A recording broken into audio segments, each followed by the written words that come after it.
Hey guys, we're back. We are at Daytona Speedway. I know it's backwards, but we're gonna do a tour of the track. We're gonna bring you guys along. Let's go check it out.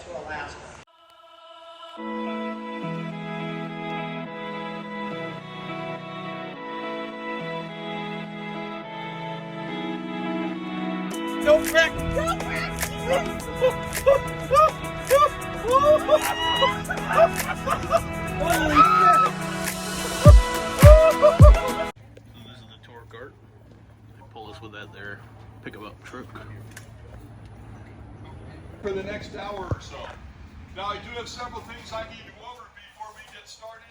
First of all, there's no eating or smoking while we're on the tour. Obviously with the kids that are on here, take care of them any way you need to. Drinks are fine as long as they have a cap or a lid.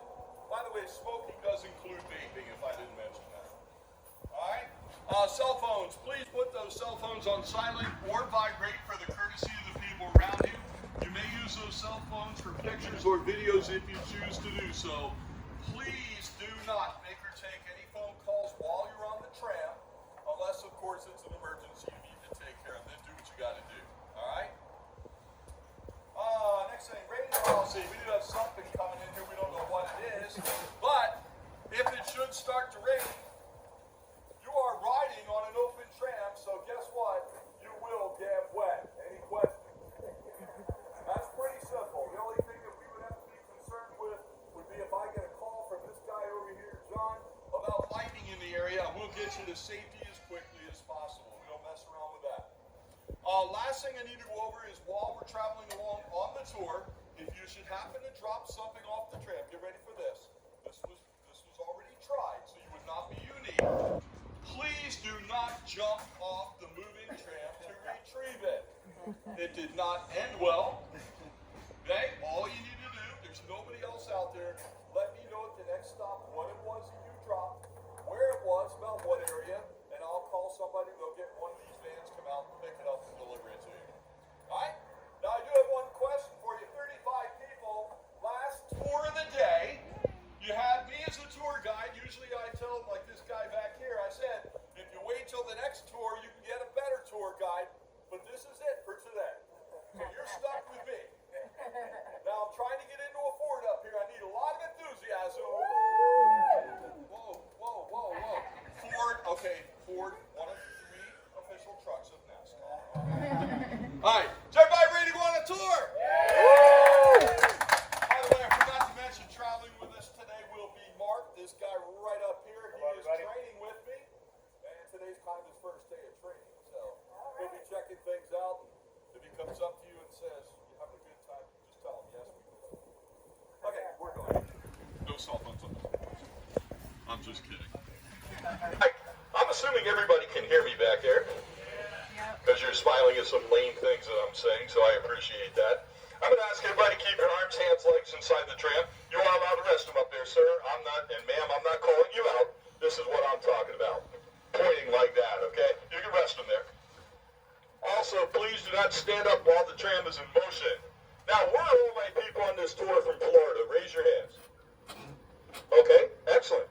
They're the only ones that are going to know what this is. The very first thing to show everybody is we are about to head up this thing we call a hill here in Florida. Okay, nobody knows what a hill is. I got it. All right, again, I'd like to welcome everybody to Daytona International Speedway.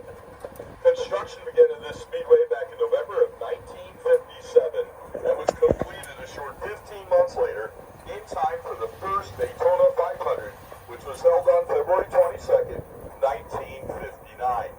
In attendance at that first Daytona 500 were just over 41,000 fans.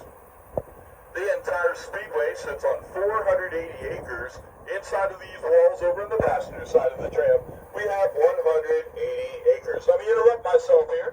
Do we have anybody from Australia or the UK on board? Raise your hand. Okay, then everybody should know what the passenger side is, correct? Okay, perfect. All right, this road we're traveling on right now is called Rim Road.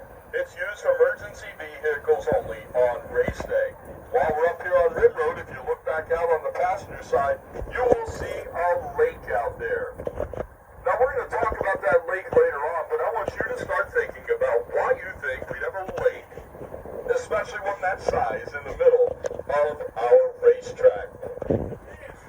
question for everybody. By a show of hands, since this tour started, how many people back there think they've been paying attention?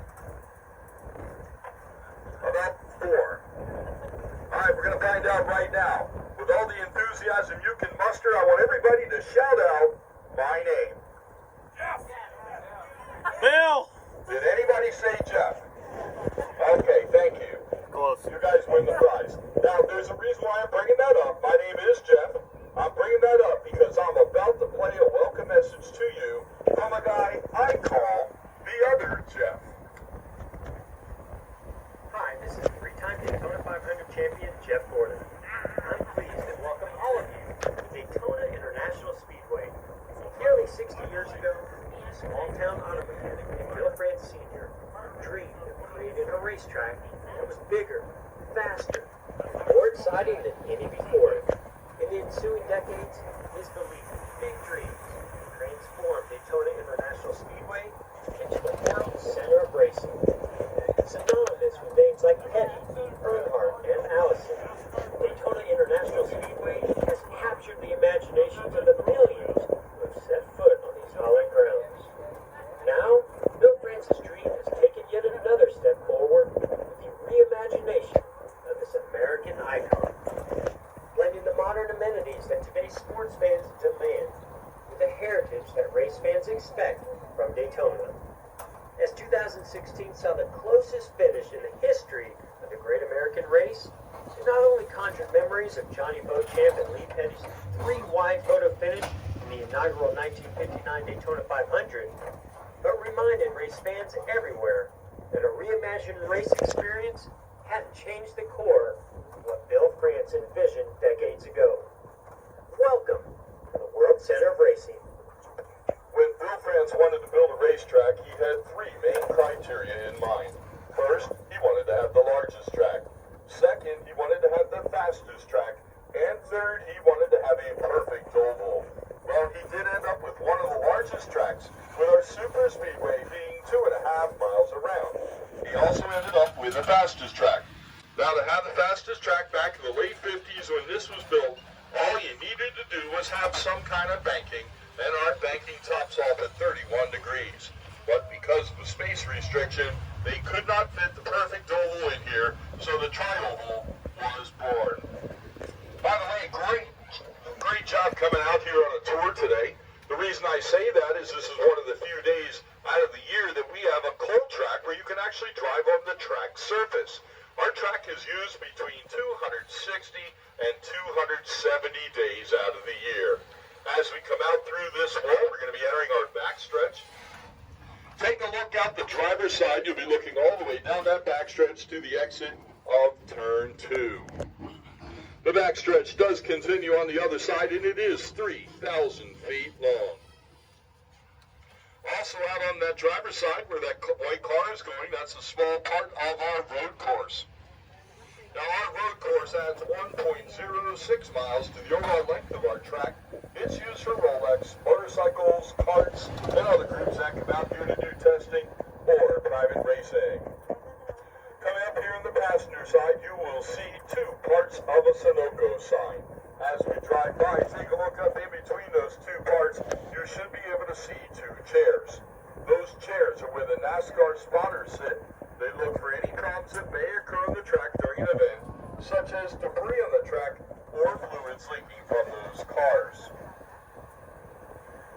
Now we're almost to our 31 degrees banking. Just to give you an idea of how high this is, from these double yellow lines alongside the tram up to the back part of that wall at the top, it is just over 4 stories high.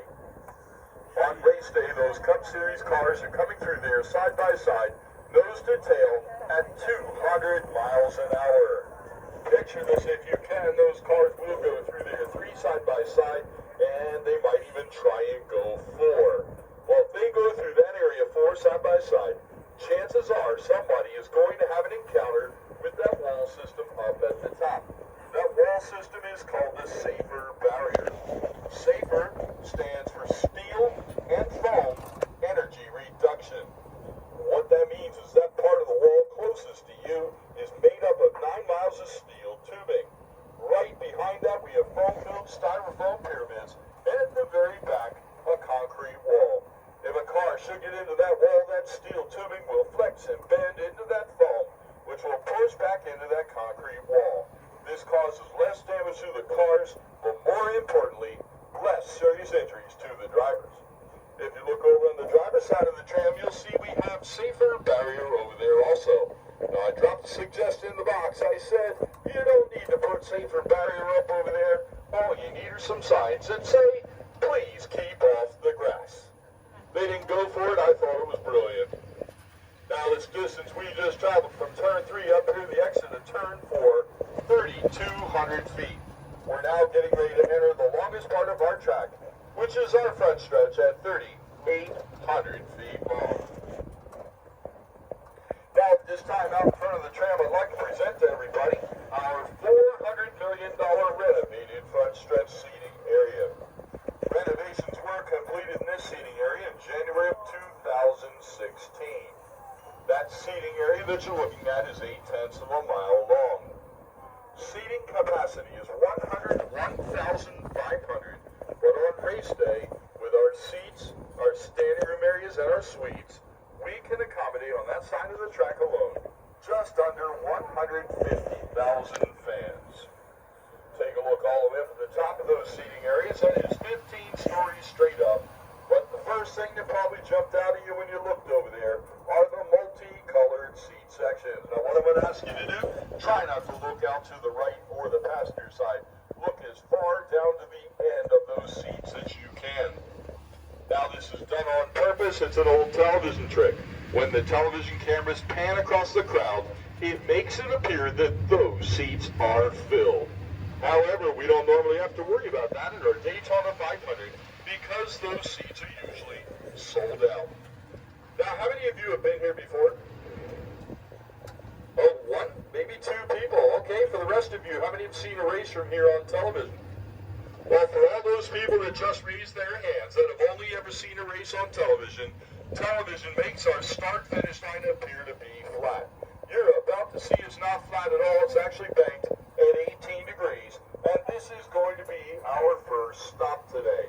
Now, when we do stop, I'm going to ask everybody to lower the chains on the passenger side of the tram only.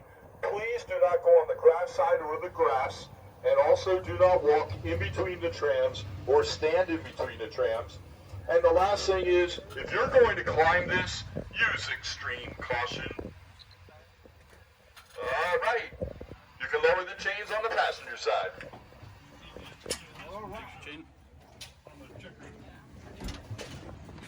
Now, a couple things. First of all, how many of you are surprised at how steep this is? I can't believe it. Now, do you understand, first of all, why we don't let you climb at 31? No. And by the way, if there's anybody here that thinks, I can climb 31, no problem. Guess what? The museum at the very end of the tour, we do have a 31-degree bank platform with a handrail. You can try it. Yeah. So make sure you let me know. I would really like to know if anybody does this. Jeff, what's the degree on this again? This is 18. Now, the other thing I need to tell you is I purposely do not watch people like this. That's because of what I'm going to tell you next. I had a young lady on a tour one day. I don't want to fall. And she made it back down. I thought we were going to have a roller, but she made it. We need to get a picture of us. Yeah, definitely.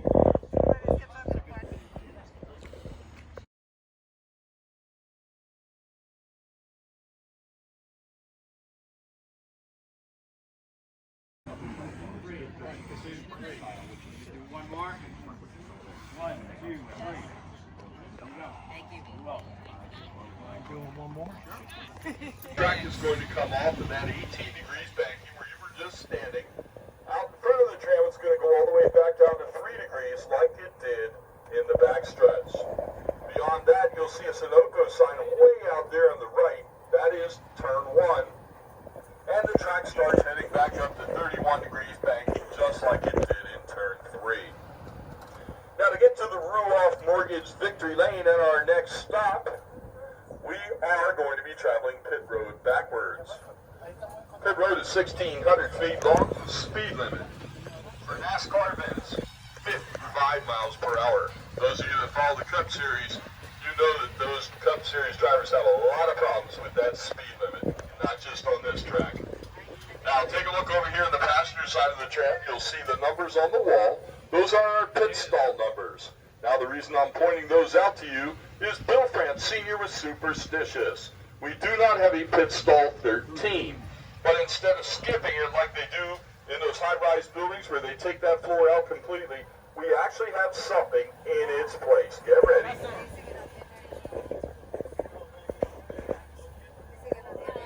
So around here, if we have 13 people on a tour, some people will call it 12A. All right, as promised, here comes our next stop. Now, very important, everybody listen, you did a great job at that last stop with this. When we make this stop up here, I need everybody to exit only on the driver's side. This is very important at this stop. Only on this side, please.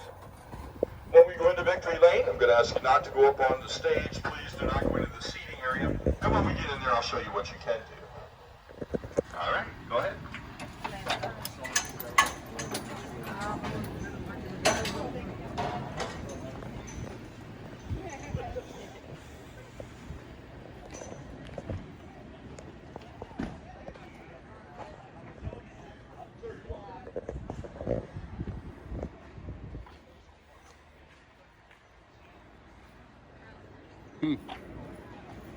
He said we were allowed in here. Just don't go on the stand.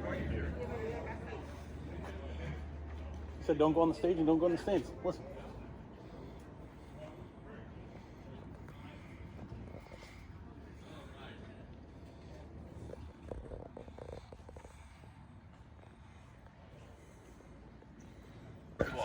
They sell a lot of tickets in here during events. This bottom floor is a wide open meeting room. They have dinners in there. They've had weddings in there. And in normal years, they would have local high school proms. Second floor of that building is all the way up on top is where the teen spotters stand, 16 and a half stories straight up. If you look above the W in World, you'll see that part of that railing is missing. That's one of the places they will put television cameras. Underneath that World Center of Racing, most of those areas up there are suites. Where it changes up, if everybody could look at the bottom left, follow across until you get to that white table that you can see under the shade. Everybody with me? Yes. Okay? Go to everything to the left of that white table is our press box. Where you see the white table starts our announcer's booth, radio broadcasting, race. You'll see a Sunoco fuel station. Sunoco is the official fuel of NASCAR. You might also see that fire truck parked in there. We own all of our own emergency vehicles out here at our track. Now there's a reason for that. Anytime we have at least one car out on the track, we must have emergency personnel and their trucks ready to respond in case of an incident. These garages we're traveling by, we call the Blue Garages, except when NASCAR's in town. At that time, they belong to the Xfinity Series. Xfinity is the series right before the NASCAR Cup Series. Now we are going to take a shortcut through a separate ticketed area if you come here for an event called the UNOH Fan Zone. UNOH is the University of Northwestern Ohio, located in Lima, Ohio. If you take a look over on the driver's side, you'll see on that billboard they have some majors that can help get you into the motorsports industry. The other unique thing about that college that they don't tell you about on that billboard is they have a racetrack on their college campus, if you can imagine that. How about imagining being a security guard on that campus trying to keep those kids off of that track? That'd be a great job. Take a look over here on the driver's side. You'll see a very nice RV lot. That RV lot is the one used by the drivers and owners during our events. At the far end of that lot, you'll see our Advent Healthcare Center. It's a fully staffed, fully functioning care center. Whenever there's an event out on our track, it could be staffed with doctors, nurses, paramedics, anybody they feel they would need to have on hand. Over on the passenger side, you're looking at the far east end of our road course. Now, just past that blue guardrail, we do have a 180-degree hairpin turn that we call the International Horseshoe Curve. Now, in a little bit, you'll be able to look all the way back down that road course and get a great view of it. Coming up here on the driver's side of the trail, able to see our premium RV sites. Now these RV sites are the ones that are open to the general public. Take a look by that fence, you'll see they have some of the hookups that people would want to have. That lake back there is called Lake Lloyd. It's named after J. Saxton Lloyd, who was one of Bill Franz Sr.'s first employers when he came to Daytona Beach. It is a 29-acre man-made lake. Now the reason that lake is out there is when they were building this racetrack, Bill Franz sent his workers to that area. They dug out 1 million cubic yards of sand and dirt to form the high banks here at our Speedway.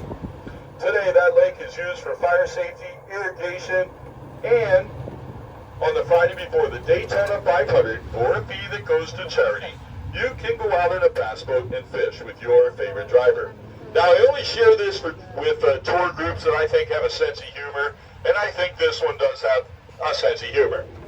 I was told when I was training many years ago for tours out here that lake was between 16 and 36 feet deep.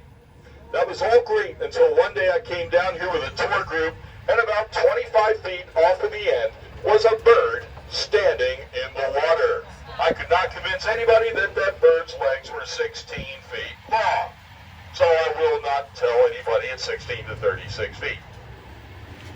At the very back of that, or on the other side of that lake, you'll see that steel structure, which is used to hold sponsor banners on race day.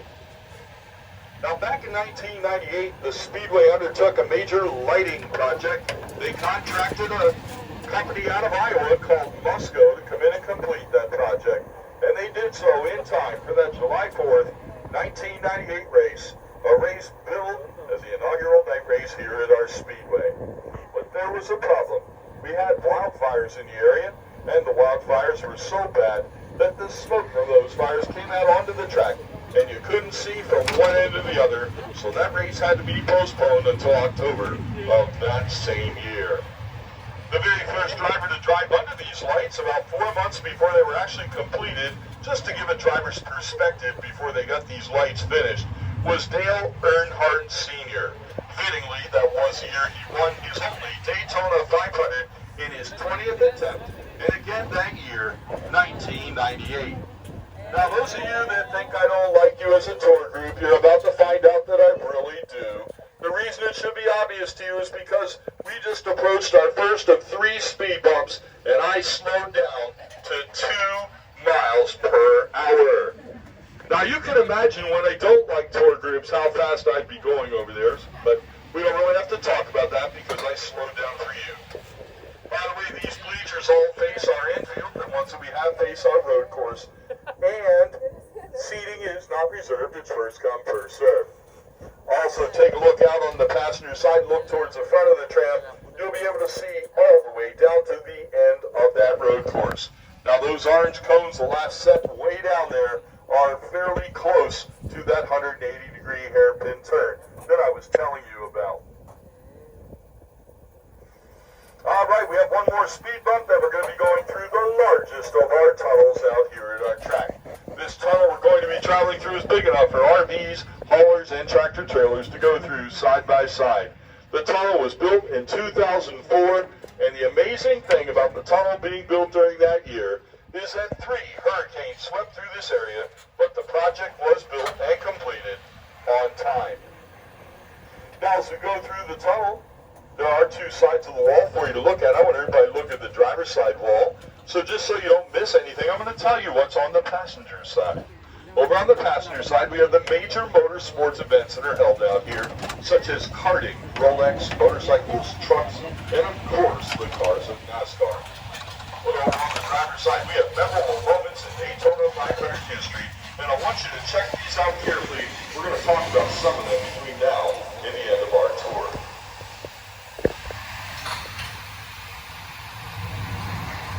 Triple beam.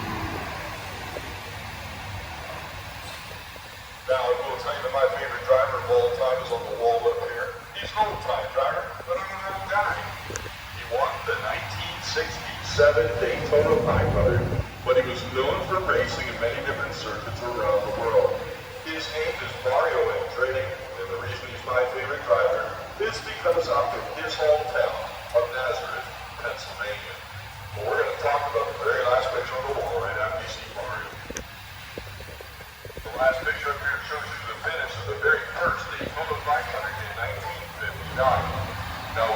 In that picture appeared that 3 cars were finishing that race. However, only 2 of those cars were on the lead lap. Johnny Beauchamp was declared the winner of the race and went to victory lane to celebrate. However, Lee Petty protested because he felt he had won that race. Well, obviously, they didn't have the technology back then that we have today, so a photo finish became a real photo finish. Bill Franz Sr. had to rely on pictures from members of the press and also people from the general public who had taken a picture of the finish of that race.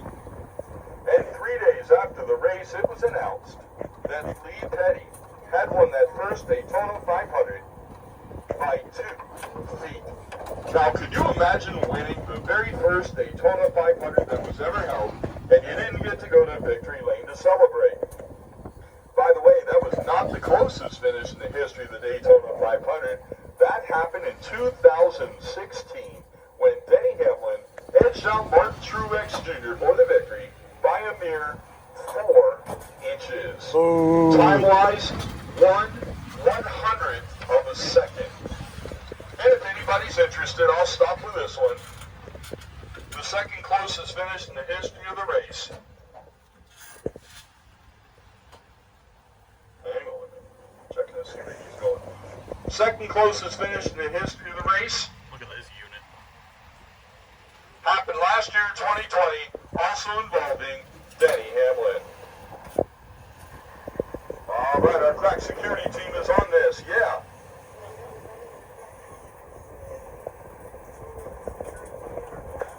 Now, as we head down to our next stop, we're going to be talking about our different fan entrances. The very first one coming up here is the Untitled Gate. If you take a look inside that gate, you'll see those rocks, which are actually waterfalls that can be turned on during our different events here at our track. Untitled also sponsors this trail that we're on right now. It is a 1.5 mile walking, biking, jogging trail. Their way of giving back a little bit to the community. Coming up here on the driver's side of the trail, you'll be seeing our solar pavilion. We do have several solar structures on our property and a total of 7,000 solar panels. Now, for the next thing I want to show you, try not to get too excited, everybody. Coming up here on the passenger side is our second fan entrance, the Chevrolet Gate. Woo! Nobody? Okay. Well, you still might find it interesting that back in 2016, when this gate opened, we were not allowed to call it the Chevy Gate, which I was thinking back then somebody should have gone home and watched a commercial. But I got my revenge right before the Coke Zero Sugar 400 when they wheeled in a sign, get ready, on the passenger side, that said, Team Chevy. Yeah, I was excited about that. Coming up over here on the driver's side, you'll see the most photographed place on our property. When you look over there, you'll see a huge American flag. Near the base of that flag, you should be able to see a plaque. But it's not the most photographed place because of anything over there. On the passenger side and looking up, serving as a backdrop for those pictures, is a huge Daytona International Speedway sign. The sign is 355 feet long, and the letters in Daytona, 13.5 feet tall. Now, I would like to thank everybody on my side of the tram for having the confidence in your tour guide and not straining to look over there.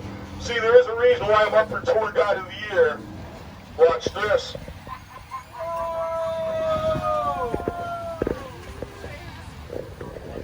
Okay, first of all, there's no such thing as Tour Guide of the Year. Kids, don't try that at home. I am a trained professional.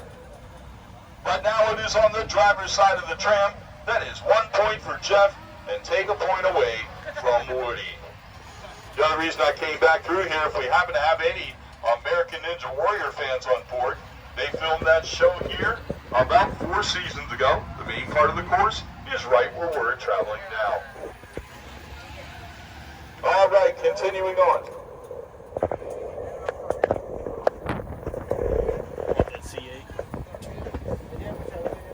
Our next fan entrance is the Exalted Gate. Exalted is a coating systems company. They do have the largest fan entrance here at our track. It serves as the main entrance for our suites. Also, when we go around the building, you'll see that we're going to be crossing over our start-finish line. They do extend it all the way out here, fans can see where they are in relation to the inside of our track. By the way, that is an actual roller coaster car over there. It was used at Six Flags Parks in California. When it's done being displayed here, where are my Texas people? It's going to our National Roller Coaster Museum, which is located in Plainview, Texas. Our next fan entrance is the Toyota Gate. Toyota has set up this small road course highlighted by that 31-degree banked rock hill. Also in the back, banked at 31 degrees, those 5 Toyota replicas of 5 entries into this season's NASCAR Cup Series. Coming up on the driver's side, you'll see the first of 2 pedestrian bridges that we have. These bridges enable fans to cross safely over International Speedway Boulevard on race day. They also lead over to our One Daytona area, which currently consists of 2 hotels, many restaurants and stores, a movie theater, and apartment complexes. But the highlight across the street is coming up. Look over to the driver's side. You'll see that big glass-looking building. It's called the International Motorsports Center. In it are housed the majority of the offices of offices of Daytona International Speedway, and the offices of IMSA, which is the governing body of the Rolex Series. And coming up here on the passenger side, our 5th and final van entrance, and our next stop, the Sunoco Gate. Now, when we stop, I've been asked you to lower the chains on the passenger side. Very important that you not leave any valuables on the trim. It's not safe to do so.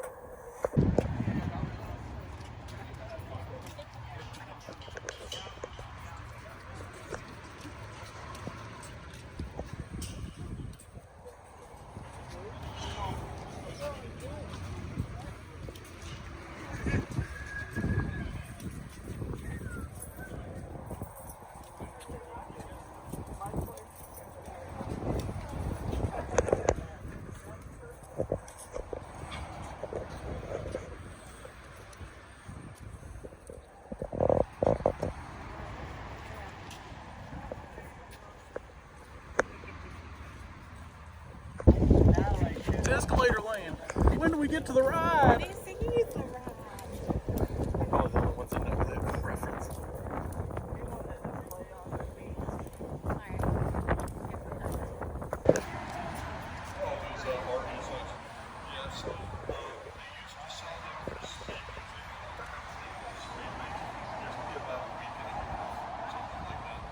Porcha.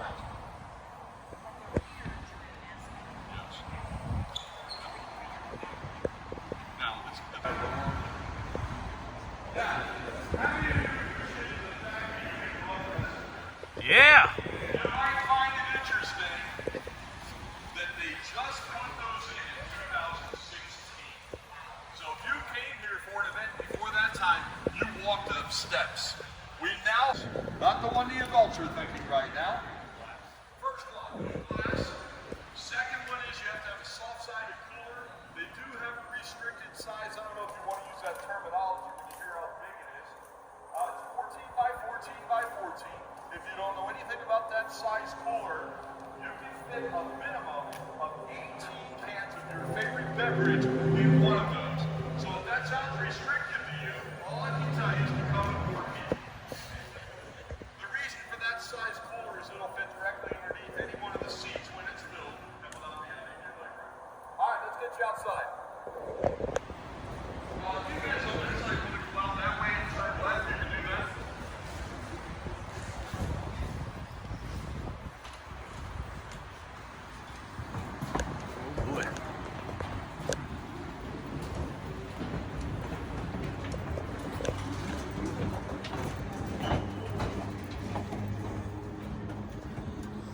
Either direction is fine.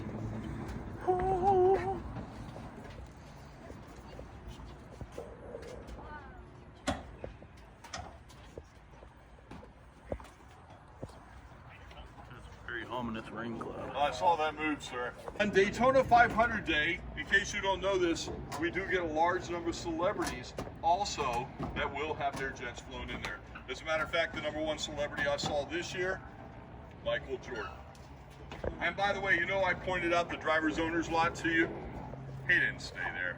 You remember when we came down the hill in the back and we saw the tram sitting there? He was right down at the end of that driveway with some guards. We'll just put that like that. But he drove right by me and he waved at me, so I thought that was pretty cool. Really good. Okay, and I'd like to show you. The very first statue you will see is Bill Franz Jr. He took over the reins from his father back in the 1970s. On the sidewalk framed in red, you will see our Walk of Fame.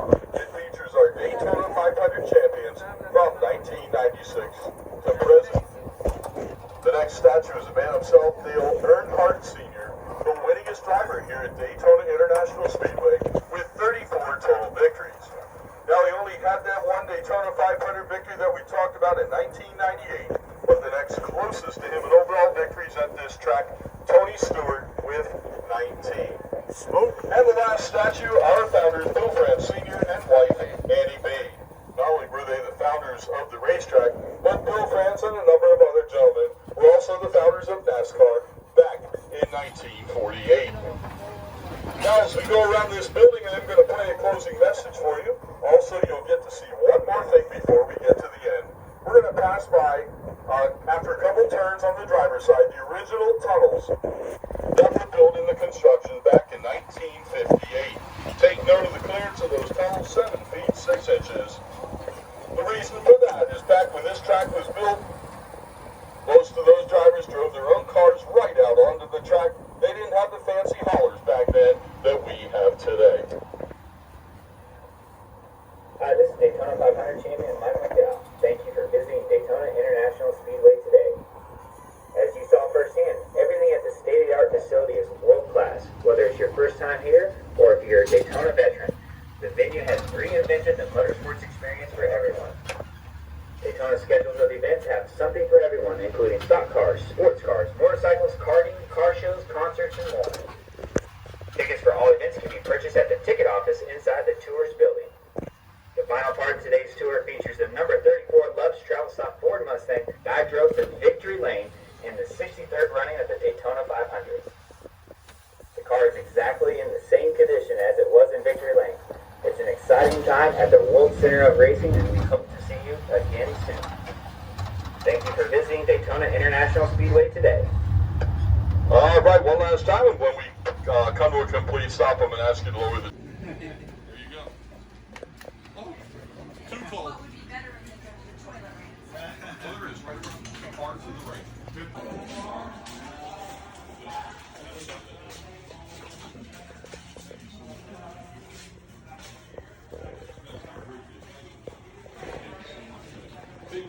I hope she definitely coming.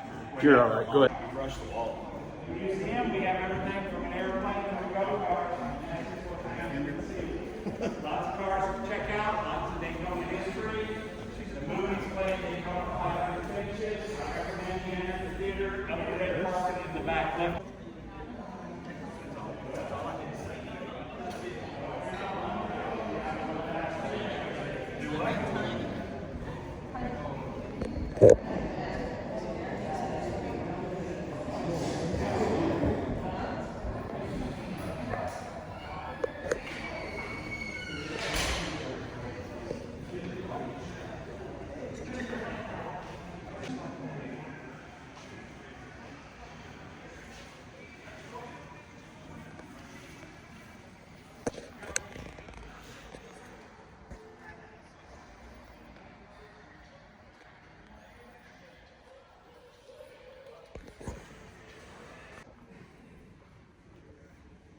Look at the intake on that sucker.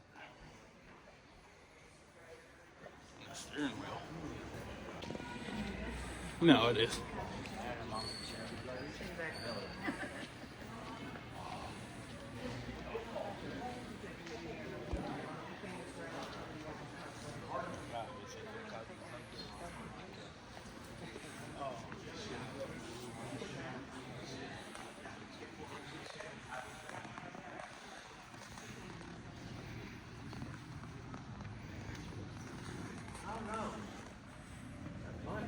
Hmm.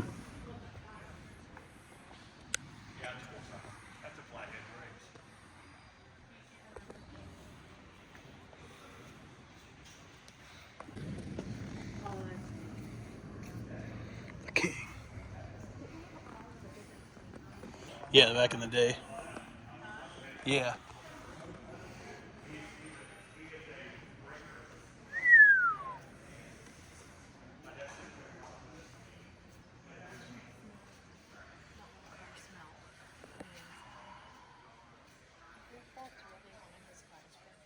Who's?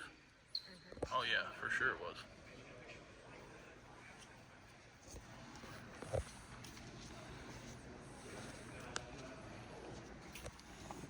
Porcha.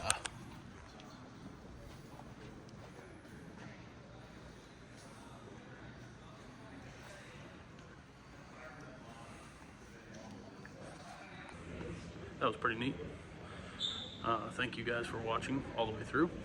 I appreciate everything. And if you guys come here, definitely do the tour. It's worth every penny. If you guys are in Daytona, definitely come by and check this place out. It's right at the Speedway. They do tours every day. It was only like 25 bucks a piece, so it was pretty cool. We got to see a bunch of stuff you wouldn't normally see. Thanks for watching. Subscribe, like, comment. See you on the next one. All right. Smile. For your dad.